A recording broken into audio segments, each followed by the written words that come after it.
Ranking member. Thank you, Mr. Chairman. So President Trump has had more than a year to keep his #1 campaign promise to lower costs for American families, and boy, has he failed. Costs are going up across the board. Prices are up for groceries, utilities, health care, and the National Association of Home Builders says that thanks to Trump's chaotic tariffs, it costs $11,000 more to build every new house in America. Meanwhile, job growth has slowed to a crawl, and 83,000 people working in manufacturing lost their jobs last year. Ordinary Americans are squeezed hard, but boy, it is a good time to be a Wall Street CEO. Last year, the CEOs of the 6 largest banks together earned more than $250 million in compensation. Those banks paid out more than $140 billion in dividends and buybacks to wealthy shareholders. It is a record. The rich are getting richer, and everyone else struggles. In the Trump economy, it's Wall Street first and American families last. Now, we've seen this story before. We know how it ends. In the great financial crash of 2008, 10 million families lost their homes. The unemployment rate skyrocketed to 10%, and nearly $20 trillion in savings and retirement plans evaporated. Washington helped cause that crash by eliminating common sense guardrails that kept banks safe and focused on serving communities. When the crash hit, Washington bent over backwards to funnel trillions of dollars to bail out Wall Street.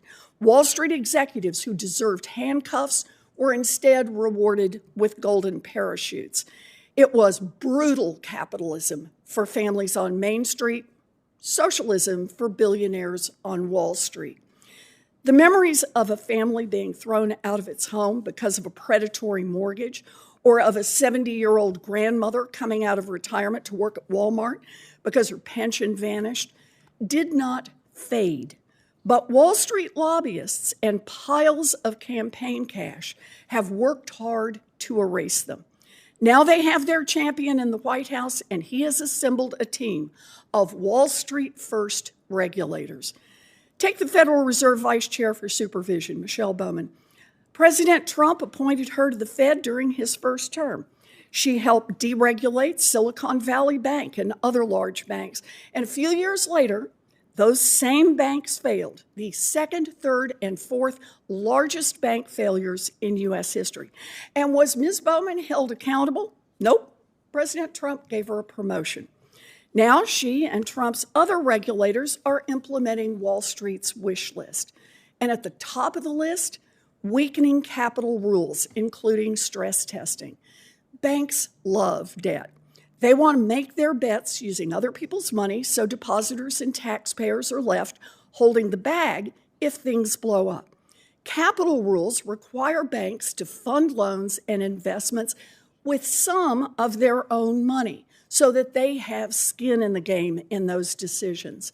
Strong capital cushions help the economy by reducing the likelihood of financial crashes and taxpayer bailouts. Now, mega banks are drawing down their capital cushions through higher payouts to wealthy executives and shareholders, increasing their risks. Regulators have also rubber-stamped mergers, allowed banks to engage in dangerous crypto activities, rescinded a key rule designed to drive investment in low-income communities, eviscerated fair lending standards, and taken financial cops off the beat, each cutting staff by 15 to 30%. The bank regulators have also terminated enforcement actions against J.P. Morgan, Wells Fargo, Citigroup, and Goldman Sachs, while failing to identify new law breaking on Wall Street. Either Wall Street bankers have suddenly stopped breaking the law, or Trump enforcers are keeping their eyes deliberately closed. I'm betting on closed eyes. Warning lights in our overall economy are flashing red.